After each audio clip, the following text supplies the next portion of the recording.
Super Mario Sunshine. Is there any game that more perfectly epitomizes shiny, happy feelings than Super Mario Sunshine? I mean, the title literally has sunshine in it. You're not gonna go from playing Resident Evil 4 to this and expect it to be the same. Anyway, if you're like me, you've been playing this game pretty much since before you knew how to put pants on by yourself. You know, growing up with this game is great, it's a really fun game. But I might as well get to the point. I mean, if you're watching this video, then you saw the title and it interested you, and you clicked on this video because you wanted to know why I think Super Mario Sunshine should be rated M. Okay, long story short, now that I'm older, when I've played through the game, I've kind of analyzed things a ton, and I've realized that if you really think about some aspects of the game, it's actually kind of messed up. Basically, I'm going to start at the very beginning of the game. I'd like to assume that pretty much everyone here knows how the story goes. Mario and friends go to the sun-drenched tropical paradise of Isle Delfino, only to find a goopy monster incapacitating the airship they land on. So being the peace-loving plumber that he is, Mario finds a living squirt gun and uses it to kill the monster and clean up the airstrip. But suddenly, oh no, we're thrown into jail. And then there's these sentient plant dudes who blame us for messing up their island, even though it was literally already messed up before we arrived there on our plane that everyone on the airship saw us land on. But that's okay. All they did was enslave a foreigner to their country to do their work without pay. I mean, that's still E-rated, right? Okay, so, after we kill another plant monster, Shadow Mario appears making a truly pathetic attempt at kidnapping, only to be stopped by water. He then opens up a portal to the first world, and in we go. Okay, so now, to act with the story, I'm just going to be going over the things in the game that are messed up. For starters, I'm going to completely ignore the first shine because it's skippable and you just fight the boss that you've already fought 2 times in the game. For the second shine, we have the infamous introduction of Petey Piranha. Now let me tell you, I actually kind of feel for Petey. I know the game sets him up to be some sort of filthy creature, but I feel like in a universe where this and this are treated as human, then this should also be treated as human as well. And he's not. I mean, clearly he's not being very respectful of the people around him. He's gooping up the village and spreading his chaotic younglings throughout. However, at the same time, he's really just trying to protect his tower, his home. Now, I realize that there are more mature ways to handle securing your living situation, but you can't entirely blame the guy. However, as a slave to the Piantos, it is our job to take care of this pest. So we do. We get on top of the tower, Petey lets loose a primal scream, the ceiling collapses, and the fight ensues. So let's step aside from our attempted murder for just a second to analyze just how we are attempting to murder this frightened defensive creature. We are gushing water into his mouth until his stomach becomes too filled for him to be able to stand on his own and he falls over. We are then forcing the weight of our own body on his stomach so that he pukes all of the water back out. Rated E for everyone! We do this 3 times until the poor guy is defeated and then his body turns into goop and melts away. Even as a kid that part disturbed me. It's pretty gruesome. Oh, and also worth mentioning, we actually fight this guy twice. Skipping ahead to episode 5, we find the helpless plant again, this time sleeping peacefully in the new home he found. Hopeful that this time he can just stay safe from the neighbors. But do we let him sleep? Of course we don't. We sacrifice the life of another innocent creature to wake him up. This makes him feel attacked, which quite honestly he was, so he flies into the sky. Frantic to protect his fragile life and with little understanding of the world around him, Petey Piranha may appear hostile at this point because he is keeping the village. And as the victim blamers that we are, we decide that this act of hostility cannot go unhandled, and once again we brutally crush this poor creature. Now, as sad as Petey's story was, we're gonna have to move on because the boss has appeared to the 2nd level, and guess what? It's the plant boss that we've already fought 3 times. Hooray for game design creativity. But we beat the boss and we unlock the 2nd level, which is Rico Harbor, and we enter the level and once again we are faced with a bunch of judgmental Piantas who aren't able to sort out their own problems. This time they are plagued by a wash-up sea animal who is once again spreading goop and younglings. However, it would appear that this creature just got trapped in a bunch of crates that the Piantas were delivering, or going to deliver, or something like that. Sorry, I'm not too good at interpreting things, but the crates were there because the Piantas were doing trading things. But anyway, it seems to me that the creature got trapped in the crates that the Piantas were using themselves. In other words, it is the Piantas' fault that this poor animal is trapped in the crates, however they still expect us to take care of it. Furthermore, to initiate this battle, we have to literally rip off one of the creature's appendages. It then cries out in pain and breaks out of the crates that were enslaving it. Honestly, this guy really has no desire to fight. He fears for his life because we basically just ripped off one of his arms, and he's fighting back to save himself. However, Mario, being the great guy he is willing to go to any means to get what he wants, and he continues ripping off the boss's tentacles until... look at this guy. Just look at him!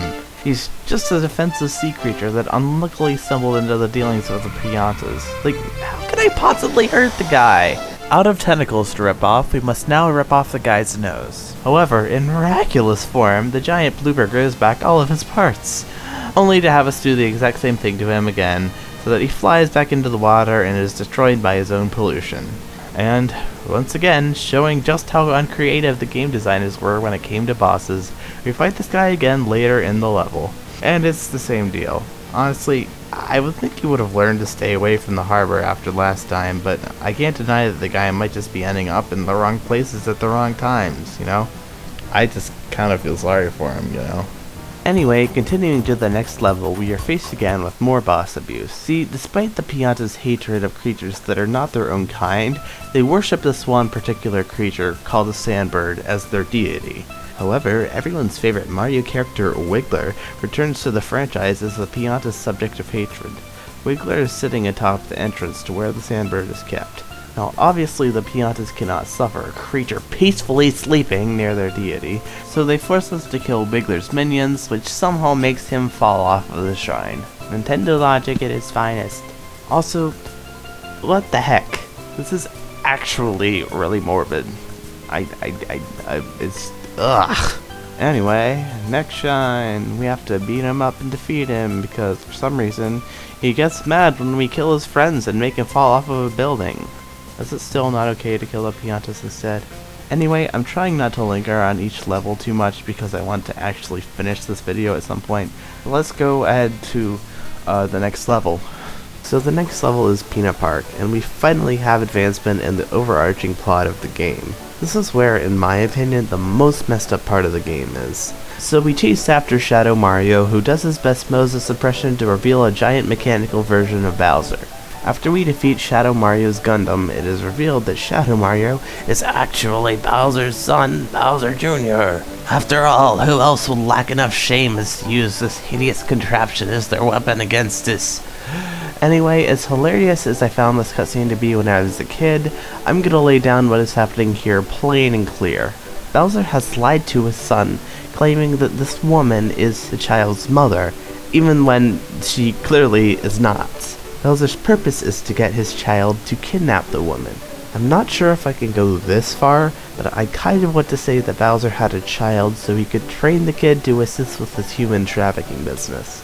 Now, I don't know how the law works in Japan, but if someone did that here in America, they would have a pretty long time behind bars. Oh yeah, I forgot. We're the ones who get sent to jail in this universe for landing on an island that has someone who looks like us who has been causing trouble. Dang it, guys. Let's go to the next level. Maybe we'll find the sweet and innocent Mario characters that I used to think we had. Okay, the next level is Noki Bay. No more violent Piantas, no more conditioning children to have distorted views of the world, just the peaceful Nokis in their tranquil home. What the heck? What the... Okay, Gloopy Blooper. Okay, so, Glooper Blooper finally got back to his home. After all of the bad situations he found himself trapped in, the guy finally found his way back home.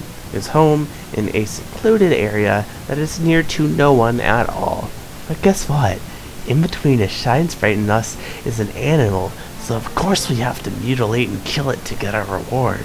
You know, I'm sure the game designers just spent too much time watching hentai before working on the game, but that's not really an excuse for them to constantly put our tentacled friend in danger. Which is why, screw you, Nintendo. You know what I'm gonna do? I'm gonna forgo beating up Gooper Blooper, and I'm gonna do this. You know what? Yeah. So take that. Continuing on, there isn't really a ton to talk about in the next two levels. In Serena Beach, you have a little bit of gambling, along with the hard truths of addiction and people getting swindled of their money, but overall, the level isn't that bad. Furthermore, I can't actually find anything overwhelmingly inappropriate in Piranha Village, so I think it's time for us to go on to the final battle. After dying a couple hundred times, we eventually get to the final boss. Come on in, Mama Peach. Here we have Bowser trying to get Peach to bathe with him and his child. So, it's nice.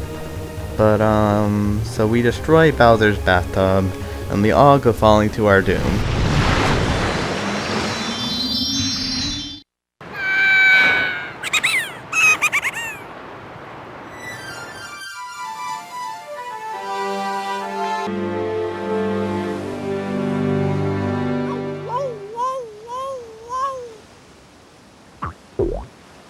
Whoa.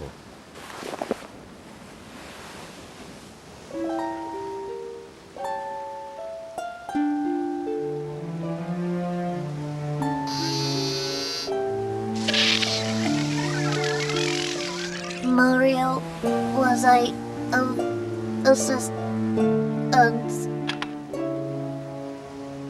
Okay, so when you were like 7 years old, the scene is like way too emotional for you. Like, I remember when I was a kid and I watched one of my brothers beat the game, since I probably wasn't good enough to beat it myself at the time. I thought that Flood died, and that made me really sad.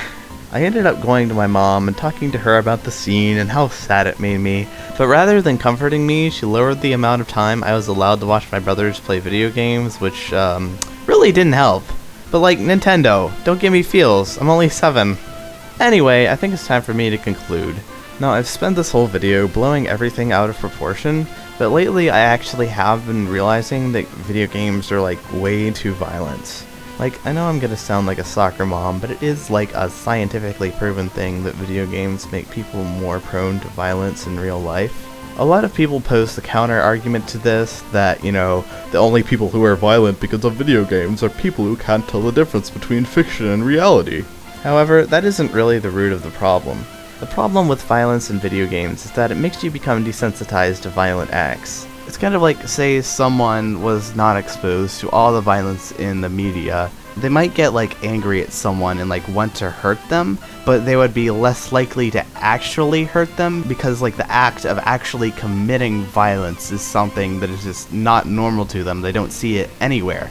But if you were someone who is just constantly intaking all of the violence in media, then like kind of your emotional reaction to violence becomes desensitized, and you become more likely to act on your violent impulses just because in your mind violence has just become such a normal thing. Anyway, you're obviously not going to play Mario Sunshine and then go beat up a bunch of people as a result. However, it is important to realize the media we consume affects us and the media we create affects other people.